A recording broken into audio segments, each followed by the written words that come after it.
Je m'appelle Émilie, j'ai 32 ans, et j'ai passé ma vie entière à être la fille que mes parents ont oublié d'aimer. En octobre dernier, j'ai envoyé à ma famille l'invitation la plus importante de ma carrière. La réponse de mon père a été de rire, et de me traiter de « simple enseignante de bas étage ». Ma sœur a dit qu'elle était trop occupée. Elle avait un dîner prévu. Ma mère n'a même pas pris la peine de taper une réponse. Elle a simplement « liké » le message de ma sœur, et est passée à autre chose. J'ai fixé mon téléphone pendant un long moment cette nuit-là. Puis j'ai tapé 3 mots en retour, c'est bon. Mais ce qu'il ne savait pas, ce qu'aucun d'eux n'aurait pu prédire, c'était que 48 heures plus tard, mon père serait assis dans un restaurant bondé, en train de faire défiler son téléphone, quand son visage deviendrait blanc comme un linge. Parce que sur cet écran, devant des millions de téléspectateurs, c'était moi. Avant de continuer, si cette histoire vous parle, s'il vous plaît prenez un moment pour liker et vous abonner, mais seulement si vous vous sentez vraiment concerné. Laissez un commentaire ci-dessous. D'où regardez-vous, et quelle heure est-il chez vous? Maintenant, laissez-moi vous ramener 3 semaines avant cette nuit-là, au jour où une simple enveloppe a tout changé. Le soleil d'automne se couchait derrière le collège Jefferson quand j'ai fini d'essuyer le dernier tableau blanc. La salle 214 était ma deuxième maison depuis 8 ans maintenant. Les cartes de remerciement des élèves couvraient un mur entier. Des notes manuscrites, au crayon, au marqueur, et parfois au crayon à papier tremblant, venant d'enfants qui n'avaient jamais écrit de lettres avant moi. Je rassemblais mes affaires quand mon téléphone a vibré. Maman. Émilie. Chérie, je voulais juste te faire savoir que Victoria a gagné son procès aujourd'hui. Le gros. Tu sais, le procès pharmaceutique. J'ai souri sincèrement. C'est merveilleux, maman. Dis-lui. J'ai dit, félicitations. Nous prévoyons un dîner ce week-end pour fêter ça. Ton père est si fier. Il a déjà appelé tout le monde. Sa voix rayonnait pratiquement à travers le haut-parleur. Ça a l'air sympa. Oh, et avant que j'oublie, il y a eu un bruit de froissement de son côté. En fait, ma chérie, je dois rappeler Vicky. Elle attend. On se parlera plus tard. D'accord, bien sûr, maman. J'avais en fait quelque chose à, la tonalité m'a coupé. J'ai fixé le téléphone. L'écran est devenu noir. Sur mon bureau se trouvait une enveloppe non ouverte. Papier crème épais, sceau officiel du département de l'éducation des États-Unis. Je la transportais dans mon sac depuis 2 jours, attendant le bon moment pour partager la nouvelle. Je l'ai reprise, j'ai passé mon pouce sur les lettres en relief. Comité de sélection du professeur national de l'année. À l'intérieur se trouvait une invitation que la plupart des éducateurs ne reçoivent jamais de toute leur carrière. J'étais l'une des 4 finalistes du pays. La cérémonie aurait lieu à Washington, D.C. Le secrétaire à l'éducation présenterait le prix. CESPAN le diffuserait en direct. J'ai regardé les cartes de remerciement sur mon mur. Au moins, quelqu'un pensait que je comptais. Ce n'était pas la première fois que j'étais coupé au milieu d'une phrase. Il y a 3 ans, à ma remise de diplôme de master, papa et maman sont arrivés avec 2 heures de retard. La circulation, ont-ils dit. Mais le lendemain matin, j'ai surpris maman au téléphone en train de se vanter auprès de tante Patricia, nous sommes arrivés juste à temps pour le dîner de l'association du barreau de Victoria hier soir. Elle était éblouissante en acceptant ce prix. Ils avaient quitté ma cérémonie plus tôt. Ils ne me l'avaient jamais dit. Il y a 2 ans, pour mon 30e anniversaire, personne n'a appelé. Pas papa, pas maman, pas Victoria. 3 jours plus tard, maman a envoyé un SMS, « Oh, chérie, c'était ton anniversaire la semaine dernière ?» Le temps file. Déjeunons ensemble bientôt. Nous ne l'avons jamais fait. Noël dernier, Victoria a annoncé sa promotion au poste d'associé senior. Papa a ouvert une bouteille de son vin des grandes occasions, celle qu'il gardait depuis 15 ans. Quand j'ai mentionné que mes élèves avaient collecté assez d'argent pour acheter de nouveaux livres pour la bibliothèque de l'école, il a hoché la tête distraitement et a interrogé Victoria sur sa prime. J'avais appris à ne plus rien attendre, mais cette lettre, c'était différent. Je l'ai relue, plus lentement cette fois. Chère mademoiselle Carter, nous sommes honorés de vous informer que vous avez été sélectionnée comme finaliste pour le prix du professeur national de l'année. Votre candidature a été soumise par un éducateur distingué dont l'identité, par tradition, restera confidentielle jusqu'à la cérémonie. Un éducateur distingué, quelqu'un qui croyait assez en moi pour proposer mon nom pour la plus haute distinction de l'éducation américaine. Mon cœur battait plus vite. Peut-être que cette fois serait différente. Peut-être que s'il voyait l'invitation officielle, le sceau du gouvernement, les mots Washington D.C. et secrétaire à l'éducation, peut-être qu'alors il comprendrait enfin. J'ai ouvert le chat de groupe familial et j'ai commencé à taper. Une semaine a passé. J'ai emporté cette invitation partout, dans mon sac, sur ma table de chevet, dans mon cœur. Je l'ai lu tellement de fois que les plis commençaient à s'user. Finalement, j'ai décidé qu'il était temps de le dire à ma famille. J'ai réécrit ce message 11 fois. Le premier brouillon était trop long. 3 paragraphes expliquant ce que le prix signifiait, à quel point c'était rare, comment le secrétaire à l'éducation serait là. Je l'ai effacé. Trop désespéré. Le deuxième était trop court. Et, je suis en lice pour un prix. Vous voulez venir? Ça donnait l'impression que je m'excusais déjà de demander. Au brouillon 11, je l'avais réduit à l'essentiel. Salut tout le monde. J'ai une nouvelle. J'ai été sélectionné comme finaliste pour le prix du professeur national de l'année. La cérémonie est le 15 octobre à Washington DC. Ça signifierait beaucoup pour moi si vous pouviez être là. J'ai joint l'invitation officielle avec tous les détails. Bisous, Émilie. J'ai joint le PDF, celui avec l'entête du département de l'éducation, le sceau doré, le langage formel sur l'honneur des meilleurs éducateurs d'Amérique. Mon pouce a plané au-dessus du bouton envoyer. Pendant une minute entière, je n'ai pas pu appuyer dessus. Et s'il disait non? Et s'il riait? Et s'il ne répondait pas du tout? Mais et si, juste pour cette fois, il venait? J'ai appuyé sur envoyer. Puis j'ai attendu. J'ai préparé le dîner, vérifié mon téléphone, corrigé des copies, vérifié mon téléphone, regardé la moitié d'un épisode de quelque chose dont je ne me souviens pas. Vérifié mon téléphone. Rien. À minuit, le message était indiqué comme lu par tous les trois. Aucune réponse. Je me suis endormi avec mon téléphone sur mon oreiller, l'écran tourné vers le haut. À 7h42 le lendemain matin, je me suis réveillé avec une notification. Mon cœur a bondi. 3 points gris sont apparus sous le nom de papa. Il tapait enfin. Après toutes ces années, peut-être que... Les points ont disparu, puis réapparu. Puis un message a surgi. Le message de papa faisait 11 mots. Juste un prix de prof de bas étage. Je ne vais pas voler jusqu'à Washington pour ces bêtises. Je l'ai lu 3 fois. Chaque fois, les mots coupaient plus profondément. Juste un prof de bas étage. Avant que je puisse assimiler, la réponse de Victoria est apparue. Désolé, EM.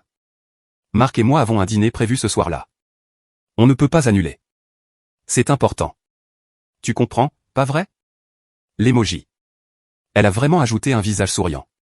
J'ai regardé l'écran, attendant que maman dise quelque chose, pour me défendre, pour suggérer qu'il reprogrammant le dîner, pour reconnaître que sa fille avait accompli quelque chose dont la plupart des professeurs ne font que rêver. Au lieu de cela, une petite notification est apparue. Diane Carter a aimé le message de Victoria. C'était tout. Pas de mots. Pas de « félicitations quand même, chérie ». Pas de « on fêtera ça quand tu reviendras ». Juste un pouce levé sur le rejet de ma sœur. Ma poitrine s'est serrée. La douleur familière s'est installée. Celle que je portais depuis l'âge de 12 ans, en regardant papa accrocher le bulletin de notes de Victoria sur le frigo, tandis que le mien allait directement dans un tiroir. J'ai posé mon téléphone, je l'ai repris, je l'ai reposé. Que dites-vous aux gens qui rendent si clair le fait que vous ne comptez pas? J'ai tapé 4 mots. C'est bon. Pas de souci. Je n'ai pas pleuré. J'avais arrêté de pleurer à propos de ma famille il y a des années. Au lieu de cela, j'ai senti quelque chose de plus dur s'installer dans ma poitrine. Une résolution. J'irai à Washington seul. Je m'assoirai dans ce public toute seule. Et que je gagne ou que je perde, je saurais que j'avais mérité ma place là-bas. Mon téléphone a vibré à nouveau. Un autre message de Victoria. Au fait, tu devrais vraiment penser à une reconversion. L'enseignement ne mène nulle part. J'essaie juste d'aider. J'ai éteint mon téléphone.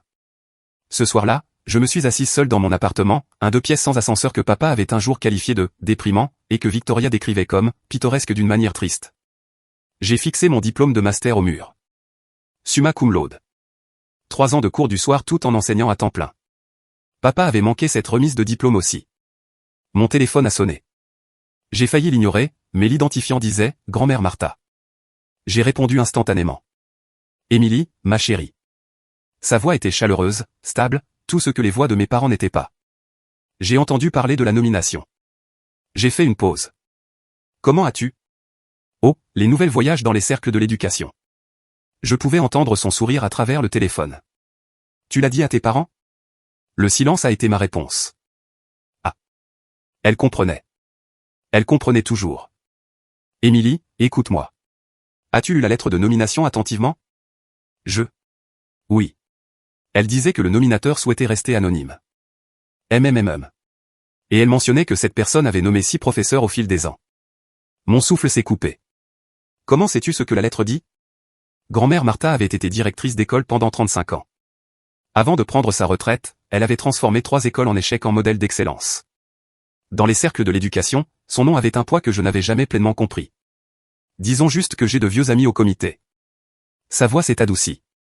Émilie, je serai à la cérémonie. Je ne manquerai ça pour rien au monde. Grand-mère, tu n'as pas besoin de voler jusqu'à. Je serai là. Son ton ne laissait aucune place à la discussion. Et Émilie, ne t'inquiète pas pour tes parents. La vérité a une façon de trouver les gens, parfois quand ils s'y attendent le moins. Qu'est-ce que tu veux dire? Elle a fait une pause. Concentre-toi juste sur ton discours, chérie. On se voit à Washington. L'appel s'est terminé. J'ai fixé mon téléphone, le cœur battant. Que savait-elle que je ne savais pas? 2 jours avant mon vol pour Washington, maman a appelé. Émilie, on fait un dîner dimanche. Ton père insiste, il veut toute la famille réunie. Je dois faire mes valises. C'est juste un dîner, chérie. Victoria a une nouvelle excitante à partager. Bien sûr qu'elle en avait une. Je suis arrivé chez mes parents à 18h précise. La table de la salle à manger était dressée avec la bonne porcelaine, le service qu'ils n'utilisaient que pour les occasions spéciales.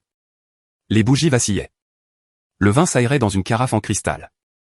Victoria était assise en bout de table, rayonnante. Émilie. Elle s'est levée pour m'embrasser en l'air sur la joue.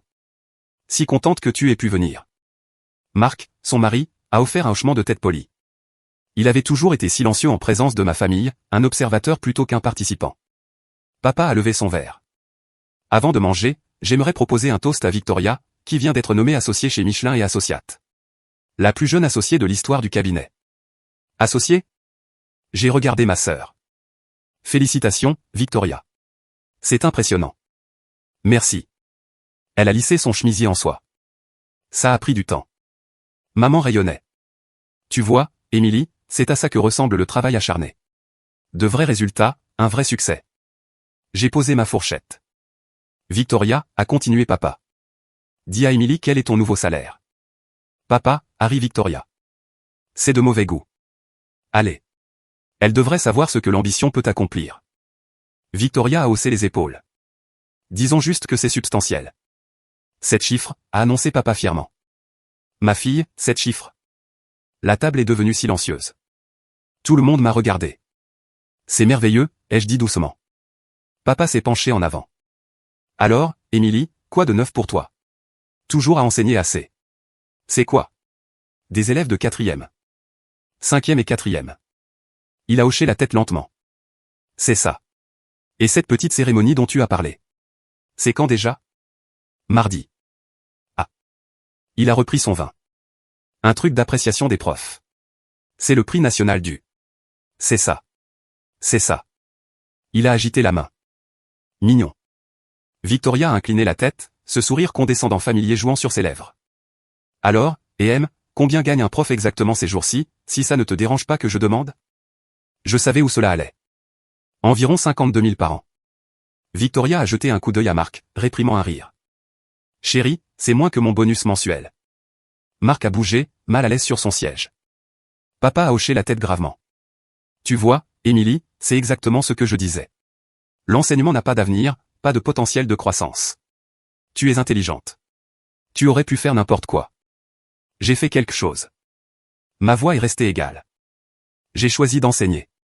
Mais pourquoi? Maman s'est penchée en avant, sincèrement confuse. Tu aurais pu être avocate comme Victoria, ou aller dans les affaires comme ton père. Au lieu de ça, tu es coincée dans une salle de classe avec les enfants d'autres personnes. J'aime mes élèves. L'amour ne paie pas les factures, a dit papa. Mes factures sont payées. À peine. Victoria a siroté son vin. Je veux dire, cet appartement où tu vis? Sans vouloir te vexer, mais c'est un peu. Un peu quoi? Elle a haussé les épaules. Triste. C'est triste, Émilie. J'ai posé ma serviette lentement, délibérément. Je suis désolé que ma vie ne réponde pas à vos standards. Nous sommes juste inquiets pour toi. La voix de maman a pris ce ton blessé qu'elle utilisait comme une arme. En tant que ta famille, nous. Bonne à être sous-payée, peut-être. Victoria l'a murmuré dans sa barbe, mais j'ai entendu chaque mot. Puis quelque chose d'inattendu s'est produit. Marc s'est raclé la gorge. Il s'est penché vers moi, sa voix assez basse pour que seul moi puisse entendre. Pour ce que ça vaut, a-t-il dit doucement, je pense que ce que tu fais compte. Mon institutrice de CE2 a changé ma vie. Nos yeux se sont croisés. Il a hoché la tête une fois, puis a regardé ailleurs. J'ai classé ce moment. Le premier signe d'un allié en territoire ennemi. Le dessert est arrivé. Je n'avais pas touché à mon plat principal. Je devrais y aller. Je me suis levé, attrapant mon sac à main. Volto demain. Déjà? Maman a froncé les sourcils. Mais nous n'avons même pas parlé de la fête de promotion de Victoria. C'est le mois prochain. On loue le Bellevue. Je vérifierai mon calendrier. Victoria a souri en coin. Laisse-moi deviner. Tu voles en écho pour ta petite cérémonie? Salaire de prof et tout ça. J'ai marqué une pause à la porte, je me suis retourné. En fait, le département de l'éducation couvre tous les frais de voyage. J'ai gardé ma voix calme, presque plaisante. Première classe. La table est devenue silencieuse. La fourchette de papa s'est arrêtée à mi-chemin de sa bouche. Le département de l'éducation? Pour un prix de prof? C'est un prix national, papa. J'ai soutenu son regard. Diffusé en direct sur ses spans. Le secrétaire à l'éducation le présente personnellement. Mais tu ne le saurais pas. Pourquoi je ne le saurais pas? Parce que tu n'as pas lu l'invitation que je t'ai envoyée. Personne n'a parlé. Le sourire narquois de Victoria a vacillé. Bref. J'ai enfilé mon manteau. Félicitations encore, Victoria. Profite de ta fête. J'ai conduit jusqu'à la maison en silence. Pas de radio, pas de podcast, juste le ronronnement du moteur et mes propres pensées. À un feu rouge, mon téléphone a vibré. Une notification de mail. Mademoiselle Carter, ici Sarah Mitchell du bureau éducation de CNN. Nous aimerions solliciter une brève interview avant la cérémonie de mardi. Votre nomination a suscité un intérêt significatif. Veuillez confirmer votre disponibilité dès que possible. CNN. Je l'ai lu 2 fois, 3 fois. Ma famille pensait que j'allais à une petite cérémonie. Une tape dans le dos, un trophée de participation. Ils n'avaient aucune idée. Et pour la première fois, j'ai réalisé que je ne voulais pas leur dire. Qu'ils le découvrent par eux-mêmes. Certaines vérités sont mieux découvertes que livrées. Lundi matin, ma valise était près de la porte.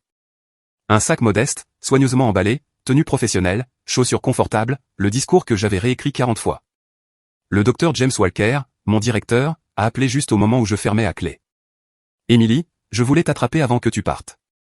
Sa voix portait une chaleur sur laquelle j'avais appris à compter au fil des ans. Toute l'école est derrière toi. On organise une soirée de visionnage à la cafétéria. Docteur Walker, c'est. Vous n'êtes pas obligé. Tu plaisantes? Le collège Jefferson n'a jamais eu de finaliste pour le professeur national de l'année. C'est historique. Il a fait une pause. Emily, sais-tu qui t'a nommé? La lettre disait qu'il souhaitait rester anonyme. Eh bien, je suis dans l'éducation depuis 30 ans et j'entends des choses. Sa voix a légèrement baissé. La personne qui a proposé ton nom, c'est une légende dans notre domaine. Elle n'a nommé que 6 professeurs dans toute sa carrière. Mon pouce est accéléré. Si. Tous les 6 ont gagné. J'ai serré mon téléphone plus fort. Qui est-ce? Je ne peux pas dire avec certitude, mais Emily. Elle a été directrice pendant 35 ans, a transformé 3 écoles en échec. Le secrétaire à l'éducation l'appelle personnellement pour des conseils. Il a laissé l'info s'imprégner. Quiconque t'a nommé ne l'a pas fait à la légère. Ils ont vu quelque chose d'extraordinaire. Docteur Walker. Va à Washington. Garde la tête haute. Et Emily, sa voix s'est adoucie. Ta famille ne comprend peut-être pas ce que tu as construit, mais nous si. Tes élèves le comprennent, et ça compte. J'ai raccroché, l'esprit en ébullition. Une femme, une éducatrice légendaire, 35 ans comme directrice. Ça ne pouvait pas être. Mon téléphone a vibré. Un texto de grand-mère Martha. Bon voyage, ma chérie. Hâte de te voir demain. J'ai quelques vieux amis qui sont très impatients de te rencontrer. De vieux amis. Qu'est-ce qu'elle préparait? Le vol vers Reagan National était surréaliste. La première classe signifiait du champagne avant le décollage. Des sièges qui s'inclinaient complètement. Une hôtesse de l'air qui m'appelait Mademoiselle Carter comme si j'étais quelqu'un d'important. Je n'étais pas habitué à être traité comme si je comptais. Une voiture noire attendait aux arrivées. Le chauffeur tenait une pancarte avec mon nom. Il a pris mon sac, a ouvert ma porte, et m'a conduite au Willard Intercontinental, un hôtel que je n'avais vu que dans des films sur les présidents et les courtiers en pouvoir. Le hall brillait de lustres en cristal, de sol en marbre, de personnel en uniformes impeccables qui m'accueillaient par mon nom. Mademoiselle Carter, bienvenue. Votre suite est prête. S'il y a quoi que ce soit dont vous avez besoin, quoi que ce soit du tout, n'hésitez pas. Suite. Pas chambre. Suite. J'ai rencontré les 3 autres finalistes à la réception ce soir-là. Michael Torres du Nouveau-Mexique, un professeur de sciences qui avait construit un programme de robotique dans un district sous-financé. Priya Sharma du Michigan, une enseignante d'anglais langue seconde aidant les enfants immigrés à trouver leur voie. David Okonkwo de Géorgie, un enseignant en éducation spécialisée qui avait développé de nouvelles techniques pour les élèves non-verbaux. Nous étions tous nerveux, tous humbles, tous légèrement dépassés. Vous y croyez, a chuchoté Priya, montrant la salle pleine de responsables de l'éducation et de décideurs politiques. Hier, je corrigeais des tests d'orthographe. Michael a hoché la tête. Mon directeur a dû me convaincre que la lettre de nomination n'était pas une arnaque. Nous avons ri, le rire soulagé de gens qui avaient passé leur carrière à être sous-estimés. Puis quelqu'un m'a tendu un programme pour la cérémonie de demain. J'ai scanné la liste des participants, les membres du comité, les secrétaires à l'éducation de 12 États, les présidents d'université. Puis je l'ai vu. Invité d'honneur, Martha Reynolds. Pas invitée, pas participante. Invité d'honneur. Ma grand-mère ne venait pas juste pour me soutenir. Elle était honorée elle-même. Que avait-elle fait? Qu'est-ce qui se passait demain?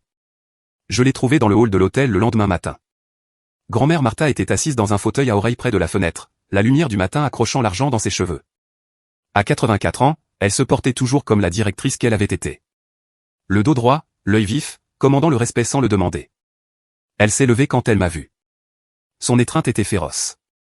Ma fille, a-t-elle chuchoté. Ma brillante, ma magnifique fille. Grand-mère, je me suis reculé, cherchant son visage. Qu'est-ce qui se passe? Pourquoi es-tu l'invité d'honneur? Elle a souri, le sourire de quelqu'un détenant un merveilleux secret. Assieds-toi avec moi, Émilie. Nous nous sommes installés dans des fauteuils adjacents. Elle a pris mes mains dans les siennes. J'observe ta carrière depuis le jour où tu es entré dans ta première salle de classe. Ses yeux brillaient. Chaque élève que tu as sauvé. Chaque parent qui m'a dit comment tu restais tard pour aider son enfant. Chaque collègue qui a dit que tu leur donnais envie d'être un meilleur professeur. Tu as collecté des histoires sur moi. J'ai collecté des preuves. Elle a pressé mes mains. Émilie, il y a 6 ans, je voulais te nommer, mais tu n'étais pas prête. Tu n'avais pas encore trouvé ta voie, alors j'ai attendu. Ma gorge s'est serrée. La lettre de nomination disait. 6 professeurs, 30 ans, tous les 6 ont gagné. Elle a hoché la tête. Je ne soumets pas des noms à la légère. Quand je recommande quelqu'un, le comité écoute parce qu'ils savent que j'ai fait mes devoirs. Grand-mère. Il y a plus. Elle s'est penchée plus près. Ce soir, pendant la cérémonie, un ancien élève parlera de chaque finaliste. J'ai arrangé pour que l'un des tiens soit là. Quelqu'un dont tu as changé la vie. Qui? Tu verras. Ses yeux pétillaient. Et Émilie, ne t'inquiète pas pour tes parents. Ils verront la diffusion. Le pays entier le verra. Et quand ils le feront, ils comprendront enfin ce qu'ils ont été trop aveugles pour remarquer. Elle a embrassé mon front. Maintenant, va répéter ton discours.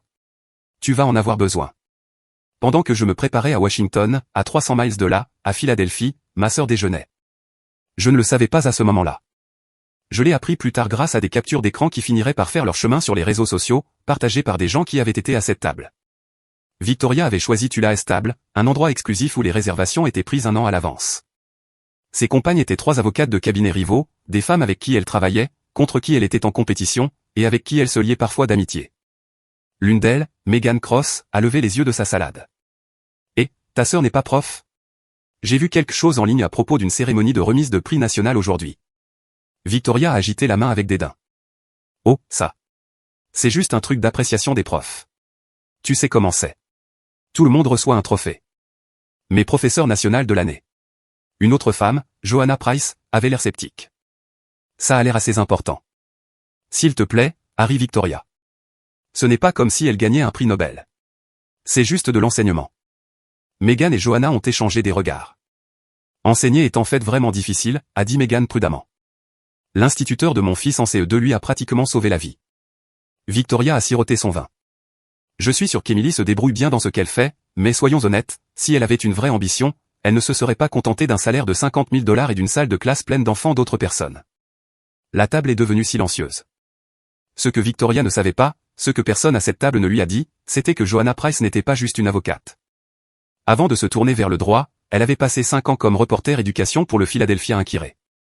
Elle avait encore des contacts là-bas, et elle avait sorti son téléphone pour taper des notes sur la conversation. Certaines personnes creusent leur propre tombe avec leurs mots. Elles ne le réalisent juste pas avant que la terre ne commence à tomber. Ce soir-là, 15 octobre, 18h47 heure de l'Est, la famille Carter est arrivée à Park Brasserie, un restaurant français sur Ritenour Square. Victoria avait réservé la meilleure table, vue sur la fenêtre, nappe blanche, une bouteille de Dom Pérignon rafraîchissant dans un seau en argent. À Victoria, papa a levé son verre.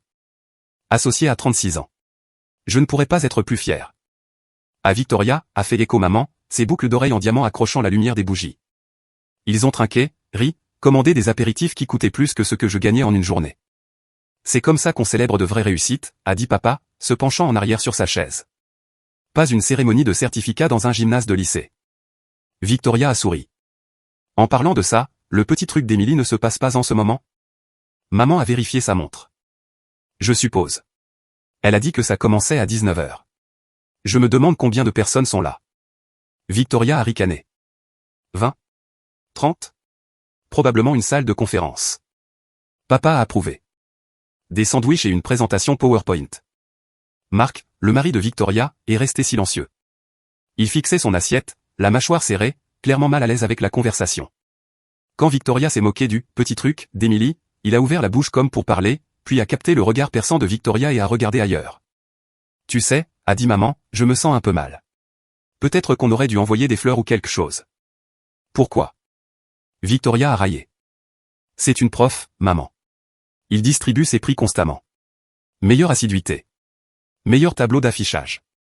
C'est insignifiant. Quand même, c'est ma fille. Et elle a choisi sa voie. La voix de papa s'est durcie. Nous lui avons offert des opportunités. Elle les a toutes rejetées. Si elle veut gâcher son potentiel à jouer à la maternelle, c'est son choix. Marc s'est raclé la gorge. En fait, je crois que c'est la 5e et la 4e. Et la nomination disait bien professeur national de Marc. Victoria lui a lancé un regard noir. Pas maintenant. Il s'est tu. À travers le pays, à Washington, D.C., les lumières de la grande salle de bal diminuaient. 2000 personnes prenaient place, les caméras se préparaient à tourner, et je me mettais en position derrière le rideau, le cœur battant. Ok, je dois faire une pause ici une seconde. En ce moment, ma famille est assise dans ce restaurant chic, complètement ignorante, riant de ma petite cérémonie, et je suis debout en coulisses à Washington, D.C., sur le point de sortir devant des millions de personnes. Que pensez-vous qu'il va se passer ensuite? Laissez votre prédiction dans les commentaires. Et si vous êtes Team Émilie en ce moment, appuyez sur ce bouton j'aime. Voyons combien d'entre nous ont été à sa place.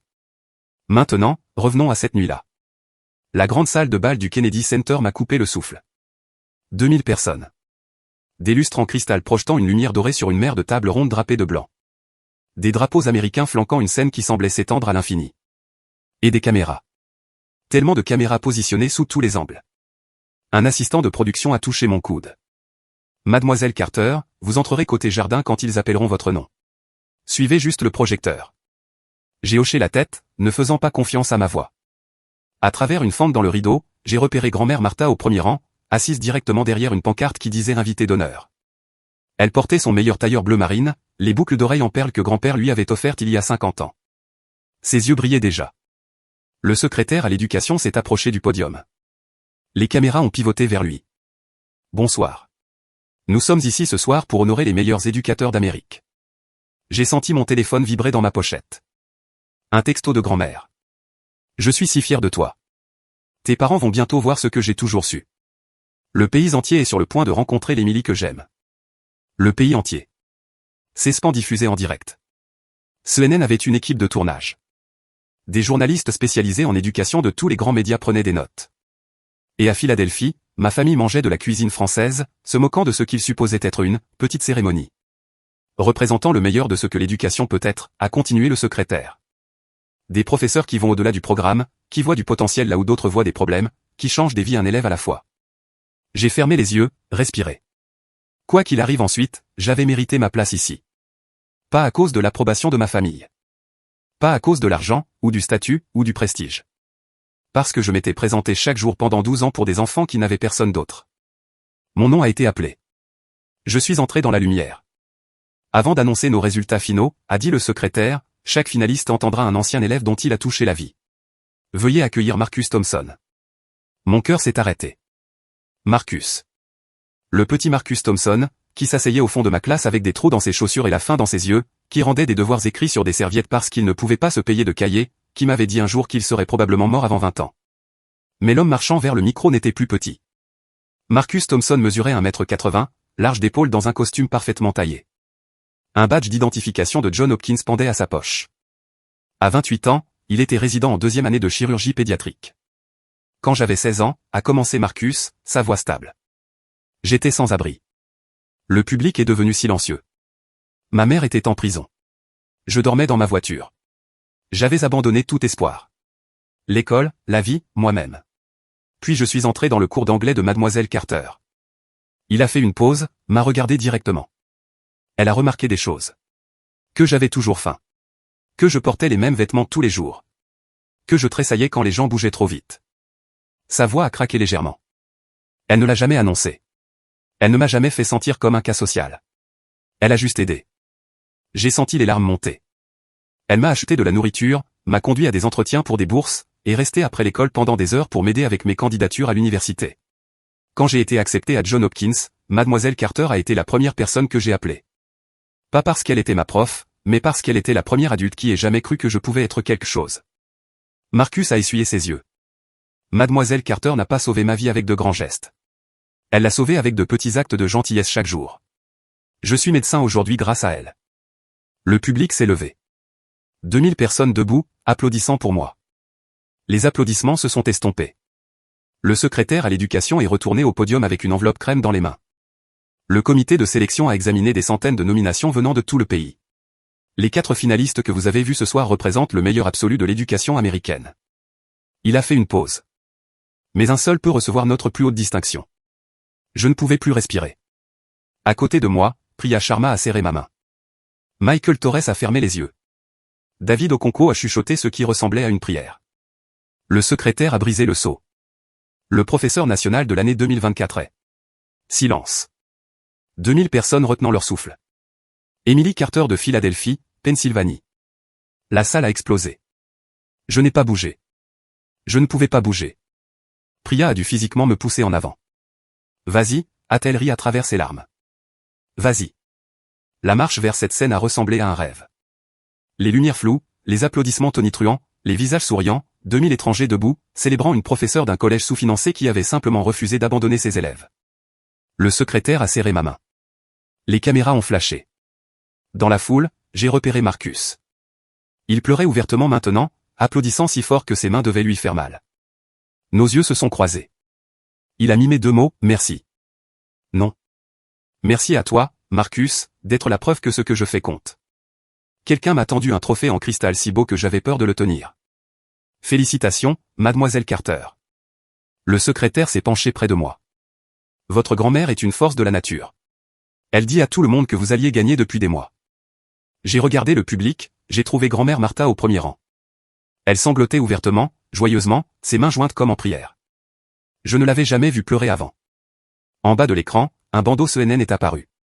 Alerte info, l'enseignante de Philadelphie Emily Carter nommée professeure nationale de l'année, nommée par l'éducatrice légendaire Martha Reynolds. Des millions d'Américains ont vu ce titre. Y compris, bien que je ne le sache pas encore, 3 personnes dans un restaurant français qui venaient juste de commander le dessert. Philadelphie, 19h52. Richard Carter s'est essuyé la bouche avec une serviette en lin et a pris son téléphone. Une habitude, vérifier la bourse, faire défiler les infos, rester connecté au monde qui comptait. Une notification CNN était en haut de son écran.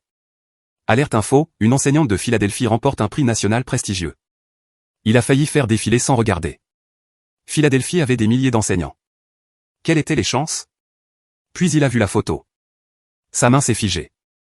L'image montrait une femme sur scène serrant la main d'un homme en costume sombre. Derrière eux, un écran énorme affichait les mots « Professeur national dès l'année 2024 ». La femme était sa fille. Richard? Diane a remarqué son expression. Qu'est-ce qu'il y a? Mauvaise nouvelle de la bourse? Il ne pouvait pas parler. Il a tendu le téléphone d'une main tremblante. Diane l'a pris, a plissé les yeux vers l'écran. Son visage est devenu pâle. C'est Emily. Quoi? Victoria a saisi le téléphone. Son verre de vin a basculé. Le liquide rouge s'est répandu sur la nappe blanche. Non, non, ça ne peut pas être vrai. Elle a dit que c'était juste une petite cérémonie. Le secrétaire à l'éducation a chuchoté papa. Elle serre la main du secrétaire à l'éducation. Marc s'est penché pour regarder. Son expression était illisible. CNN, a-t-il dit doucement. C'est la caméra de CNN. C'est diffusé nationalement. Victoria a fait défiler frénétiquement. Plus de photos. Emily au podium. Emily recevant un trophée en cristal. Emily entourée de dignitaires applaudissant. Et puis la vidéo. Un jeune homme noir au micro. Des larmes coulant sur son visage. Mademoiselle Carter n'a pas sauvé ma vie avec de grands gestes. Elle l'a sauvée avec de petits actes de gentillesse chaque jour. Oh mon Dieu. La voix de Victoria était à peine audible. C'est vraiment quelque chose d'important. Le restaurant continuait autour d'eux. Les serveurs bougeaient. Les dîneurs riaient. La musique jouait. La famille Carter était assise figée au milieu de tout ça. De retour à Washington, je me tenais au podium, serrant mon trophée, regardant 2000 visages attendant que je parle. Le téléprompteur était prêt. J'avais écrit un discours prudent. Des statistiques sur le financement de l'éducation, des platitudes sur l'importance des enseignants. Je l'ai ignoré.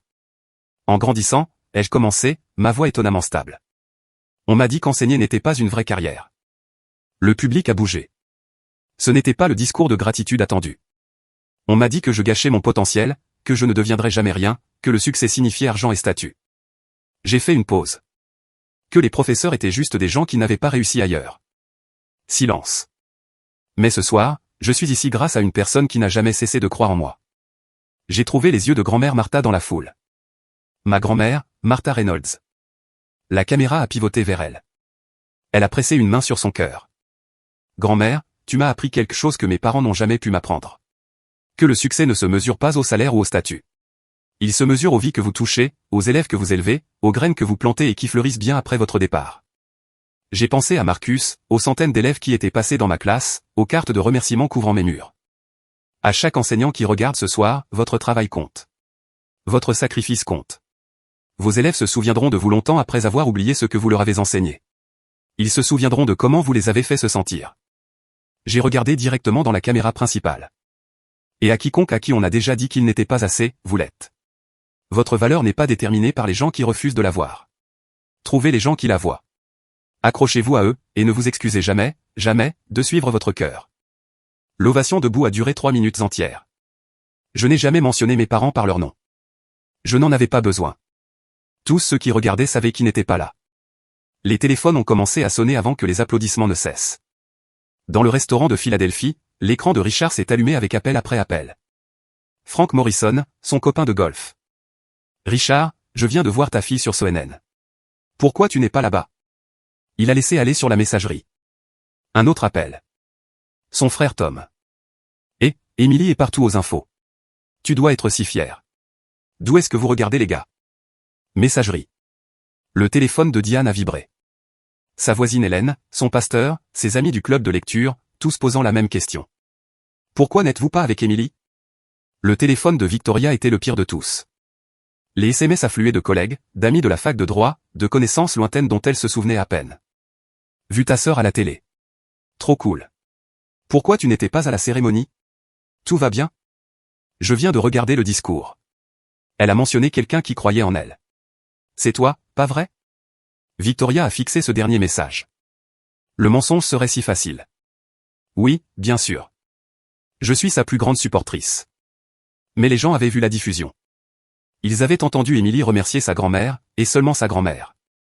Une femme s'est approchée de leur table. Cheveux gris, visage aimable, une serviette serrée dans sa main. Excusez-moi. Je n'ai pas pu m'empêcher de remarquer. Êtes-vous la famille d'Emily Carter? Elle a pointé le téléphone toujours serré dans la main de Diane. Je viens de l'avoir gagné à la télé. Vous devez être si fier. Richard a tenté un sourire. Oui, très fier. Le visage de la femme a changé. Attendez, pourquoi n'êtes-vous pas à la cérémonie? Washington n'est pas si loin. Nous, eux. Diane a bafouillé. Il n'y avait pas de vol. Des vols? La femme a froncé les sourcils. C'est à 3 heures de route. La table est devenue silencieuse. L'expression de la femme a changé. Compréhension. Jugement. Pitié. Oh, a-t-elle dit doucement. Je vois. Elle s'est éloignée sans un autre mot. La famille Carter est restée assise dans son restaurant cher, entourée de témoins de leur absence. Victoria s'est excusée pour aller aux toilettes. Elle devait contrôler ça. Contenir ça. Retourner la situation. Ses doigts volaient sur l'écran de son téléphone. Si fière de mon incroyable petite sœur, Emily. J'aurais aimé qu'on puisse être là ce soir. La famille passe toujours en premier. Professeur national de l'année sœur fière. Elle a ajouté une photo d'Emily tirée de la diffusion. Capture d'écran, recadrage, filtre, publié. En quelques secondes, les commentaires ont commencé. Félicitations à ta sœur. Les profs sont des héros. C'est si gentil que tu la soutiennes. Victoria a expiré. Crise gérée. Puis un nouveau commentaire est apparu. Johanna Price, l'avocate du déjeuner. Celle que Victoria avait oublié avoir été journaliste autrefois. Marrant. Au déjeuner aujourd'hui, tu as appelé ça juste un truc d'appréciation des profs et tu as dit qu'enseigner n'était pas une vraie carrière. Qu'est-ce qui a changé? Le sang de Victoria s'est glacé. D'autres commentaires ont afflué. Attends, quoi? Johanna, l'épreuve, s'il te plaît. Aïe. C'est gênant. Johanna a répondu avec ses propres mots. Pas une capture d'écran, mais une citation directe de ce que Victoria avait dit au déjeuner. Au déjeuner aujourd'hui, Victoria a appelé le prix national de sa sœur juste un truc d'appréciation des profs et a dit que la carrière d'Émilie n'allait nulle part. J'étais là. J'ai entendu. 3 autres femmes de ce déjeuner ont aimé le commentaire de Johanna. L'une a ajouté, je confirme. C'était malaisant d'assister à ça. Le post a explosé. Victoria l'a supprimé, mais des captures d'écran avaient déjà été prises. Quelqu'un l'avait déjà partagé sur Twitter. Quelqu'un d'autre créait un TikTok. Son téléphone a vibré. Un texto d'un associé principal. Victoria, attention. Certains clients posent des questions sur la situation sur les réseaux sociaux avec ta sœur. L'organisation à but non lucratif pour l'éducation que nous représentons a vu le post. Tu devrais peut-être prendre les devants. L'estomac de Victoria s'est noué. L'organisation à but non lucratif pour l'éducation, le plus gros client pro bono du cabinet. L'affaire qu'on lui avait assignée pour diriger. Elle a tapé en retour, je m'en occupe maintenant. Mais comment gérez-vous une vérité qui est déjà sortie? Les mains de Victoria tremblaient. Elle a essayé d'appeler Émilie. Messagerie. A essayé encore.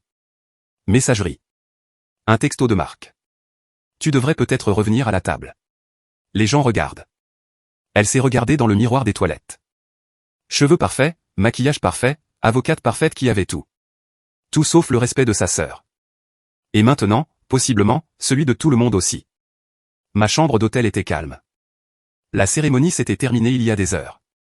La réception au champagne, les photos, les poignées de main interminables, tout ça se mélangeait dans un flou doré. Maintenant, il était presque minuit, et j'étais assise sur le bord de mon lit, trophée sur la table de chevet, téléphone face contre la couette. Je savais qu'ils essayaient de me joindre. 47 appels manqués de papa, 23 de maman, 15 de Victoria. Je n'avais ouvert aucun message vocal. Je ne voulais pas entendre leurs excuses, leurs explications, leur fierté soudaine maintenant que le monde entier regardait.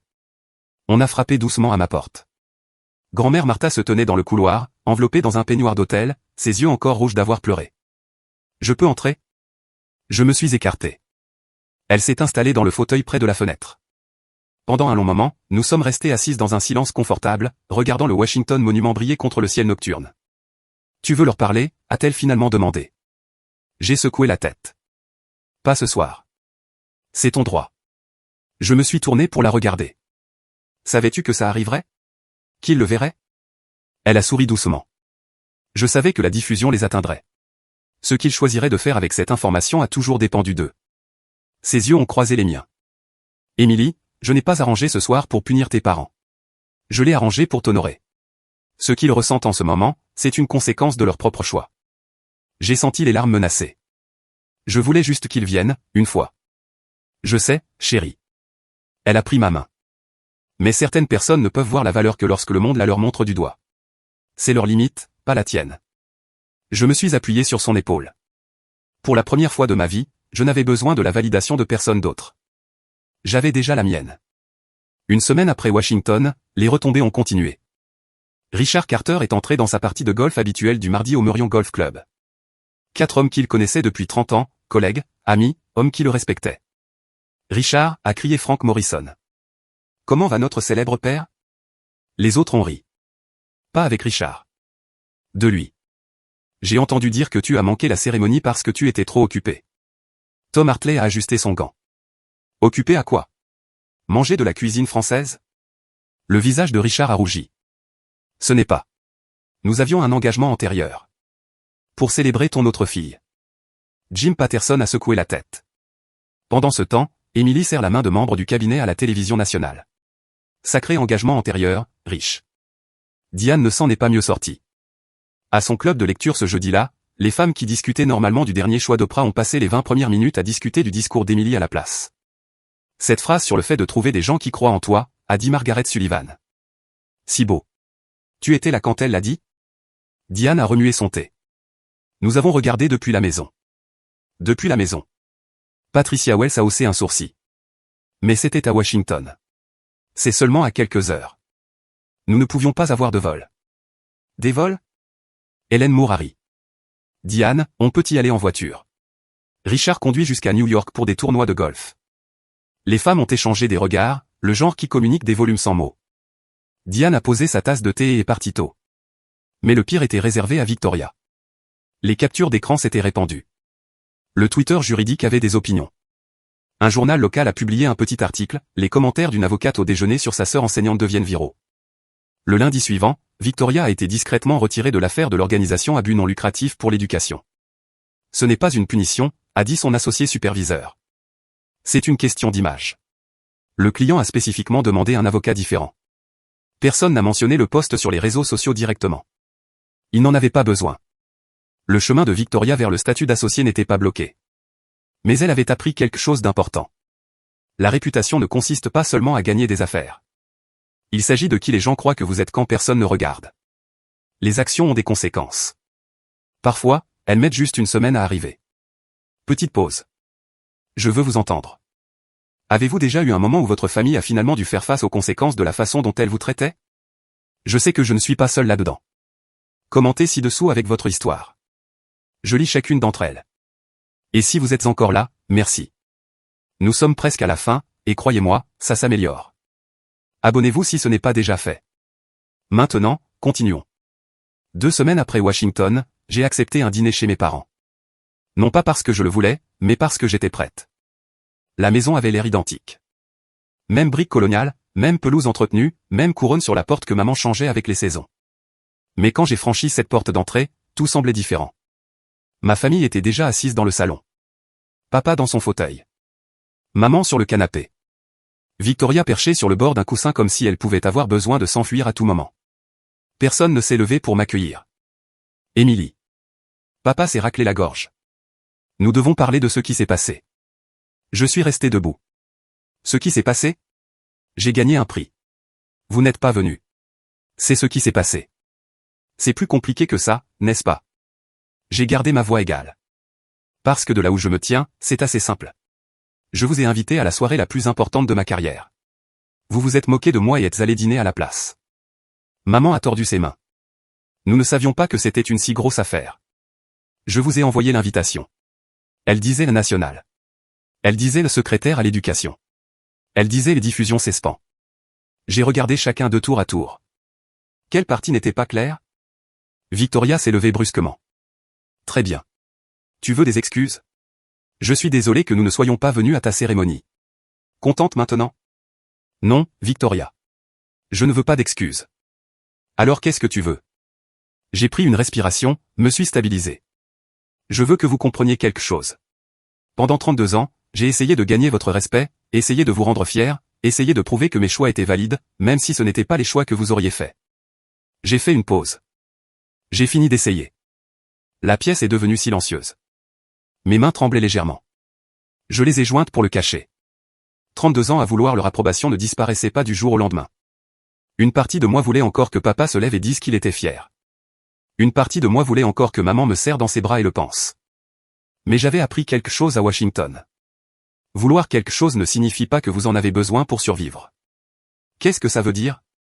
La voix de papa était tranchante. Ça veut dire que les choses vont changer. Papa s'est penché en avant. Émilie, tu surréagis. Nous avons fait une erreur. Les gens font des erreurs. Une erreur, c'est oublier un anniversaire. Ce que vous avez fait était délibéré. Délibéré?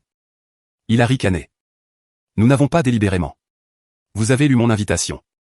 Ma voix n'a pas vacillé. Vous avez vu exactement ce que c'était, et vous avez décidé consciemment qu'un dîner avec Victoria était plus important. Ce n'est pas une erreur. C'est un choix. Les yeux de maman se sont remplis de larmes. Émilie, s'il te plaît. Tu nous fais du mal. Je vous fais du mal? J'ai failli rire. Maman, tu as liqué le rejet de Victoria. Tu n'as pas dit un mot pour me défendre. Tu ne le fais jamais. Je ne le pensais pas de cette façon. Alors, de quelle façon le pensais-tu? Elle n'avait pas de réponse. Victoria a croisé les bras. Tu es incroyablement dramatique à propos de tout ça. Un événement manqué et soudain nous sommes les méchants. Un événement. Je me suis tourné pour lui faire face complètement. Ce n'est pas à propos d'un événement, Victoria. C'est à propos de 32 ans à passer en second, à être rejeté, à voir chaque accomplissement être minimisé tandis que les tiens étaient célébrés. Ce n'est pas vrai. Tu as qualifié ma carrière de bas étage. Tu as dit à tes amis que mon prix était insignifiant. Tu as posté de fausses félicitations sur les réseaux sociaux pendant que des captures d'écran de tes vrais mots devenaient virales. J'ai secoué la tête. Tu n'as même pas pu être honnête sur le peu d'estime que tu as pour moi. Le visage de Victoria a rougi. Pour une fois, elle n'avait rien à dire. Papa s'est levé, essayant de reprendre le contrôle. Assez. C'est une affaire de famille. On va régler ça en privé, comme des adultes. Non. Le mot est sorti calme, certain. On ne va pas régler ça en prétendant que rien ne s'est passé. C'est ce qu'on a toujours fait. C'est comme ça qu'on en est arrivé là. Alors que suggères-tu? J'ai regardé mon père, l'homme qui avait passé ma vie entière à mesurer ma valeur en dollars. Je suggère que vous commenciez à écouter. J'ai rassemblé mon manteau et mon sac à main. Où vas-tu? La voix de maman est montée dans les aigus. Nous n'avons pas fini. Si, nous avons fini. Je me suis tourné à la porte. Je ne vous coupe pas de ma vie, mais j'ai fini d'être la pensée après coup de la famille. Celle qui vient peu importe comment elle est traitée. Celle qui s'excuse de prendre de la place. Émilie, a commencé papa. Laissez-moi finir. Ma voix portait une force que je ne me connaissais pas. À partir de maintenant, j'assisterai aux événements familiaux quand je serai traité avec respect. Je répondrai aux appels quand j'aurai envie de parler. Je viendrai en visite quand je serai la bienvenue. Vraiment la bienvenue, pas juste tolérée. Victoria a levé les yeux au ciel. Donc, tu nous donnes des règles maintenant. Je me donne des limites. Il y a une différence. C'est ridicule.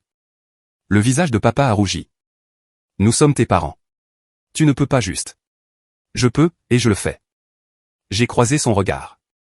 Vous avez passé 32 ans à m'apprendre que ma valeur dépendait de votre approbation. Il m'a fallu trop longtemps pour apprendre que vous aviez tort. Maman pleurait maintenant. De vraies larmes coulant sur son visage. Une partie de moi voulait la réconforter. De vieilles habitudes. Mais une autre partie, celle qui s'était tenue sur cette scène à Washington, qui avait entendu Marcus décrire comment j'avais changé sa vie, qui avait enfin compris ma propre valeur.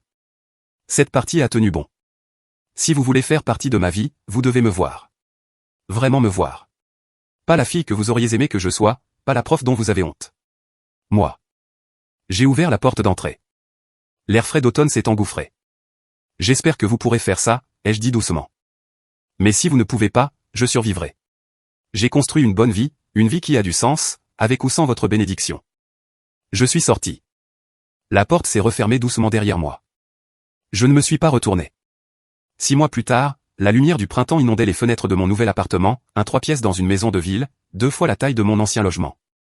Le prix était accompagné d'une somme d'argent que je n'avais pas prévue, assez pour un apport sur une vraie maison. Je me tenais dans ma cuisine en train de préparer des plans de cours, le café fumant à côté de moi. Au mur pendait une photo encadrée de Washington. Grand-mère Martha et moi, bras dessus bras dessous, toutes les deux pleurant et riant en même temps. Mon téléphone a vibré. Marcus. Mademoiselle Carter, j'ai été accepté en chirurgie pédiatrique à Stanford. J'ai failli laisser tomber mon café. Marcus, c'est incroyable. Je n'aurais pas pu le faire sans vous. Je voulais que vous le sachiez avant que je ne poste n'importe où. Après avoir accroché, je suis resté avec ce sentiment. Fierté, le genre de satisfaction qu'aucun salaire ne pourrait acheter. Mon calendrier montrait un engagement pour une prise de parole la semaine prochaine, un discours d'ouverture à la conférence de l'Association nationale de l'éducation. 3000 enseignants venant de tout le pays pour m'entendre parler de trouver du sens dans un travail qui compte. L'école m'avait organisé une fête quand je suis revenu de Washington. Les élèves avaient fait des pancartes. Les parents avaient apporté de la nourriture. Le docteur Walker m'avait présenté une plaque qui était maintenant accrochée dans la salle 214. En avril, j'ai été invité à la Maison Blanche. Le président lui-même m'a serré la main dans la roseraie, une tradition pour les professeurs nationaux de l'année. Merci pour ce que vous faites, a-t-il dit. J'ai pensé à mon père, qui avait un jour qualifié ma carrière de « bas étage ».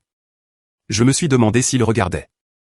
Moi, Emily Carter de Philadelphie, serrant la main de la première dame des États-Unis. Ma famille appelait encore parfois. Maman plus que papa. Victoria rarement. Je répondais quand j'en avais envie. C'était la différence.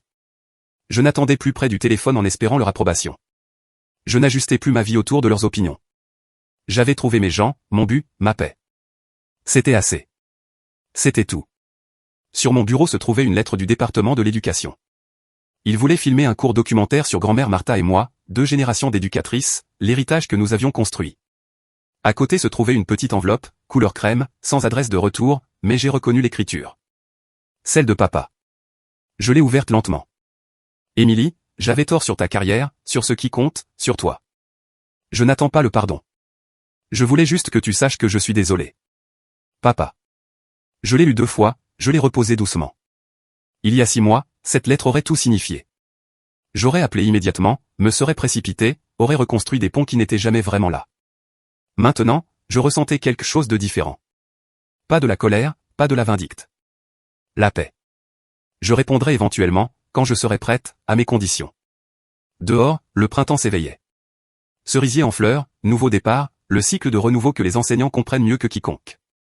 Chaque septembre, un nouveau commencement. Chaque classe, une chance de changer des vies. J'ai pensé à cette nuit au restaurant. Le visage de papa devenant blanc. Les appels affluents. Le moment où ils ont enfin vu ce que j'avais été tout du long. Mais voici ce que j'ai appris. Je n'avais pas besoin de ce moment pour moi-même. Je connaissais déjà ma valeur. Parfois, les gens qu'on aime le plus sont les derniers à nous voir clairement. Parfois, ils ne le font jamais. Et ça doit être acceptable.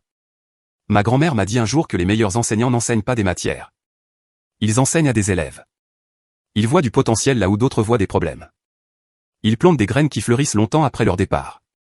J'ai compris maintenant. Elle m'avait enseigné tout du long. Pas seulement comment être une éducatrice. Comment être moi-même. Et ça, à la fin, était la seule leçon qui comptait. En regardant en arrière, voici ce que ce voyage m'a appris. Premièrement, votre valeur n'est pas déterminée par les gens qui refusent de la voir. Trouvez ceux qui la voient et gardez-les près de vous. Deuxièmement, s'éloigner n'est pas abandonner. Parfois, c'est la chose la plus forte que vous puissiez faire. Les limites ne sont pas des murs, ce sont des ponts vers des relations plus saines. Et troisièmement, la meilleure vengeance n'est pas dramatique. C'est de vivre bien, authentiquement, et à vos propres conditions. Si mon histoire a résonné en vous, j'aimerais entendre la vôtre. Laissez un commentaire ci-dessous et partagez un moment où vous vous êtes finalement choisi vous-même plutôt que les attentes de quelqu'un d'autre. Et si vous voulez plus d'histoires comme celle-ci, il y a une vidéo dans la description que je pense que vous allez aimer. Merci d'être resté jusqu'à la fin. À la prochaine.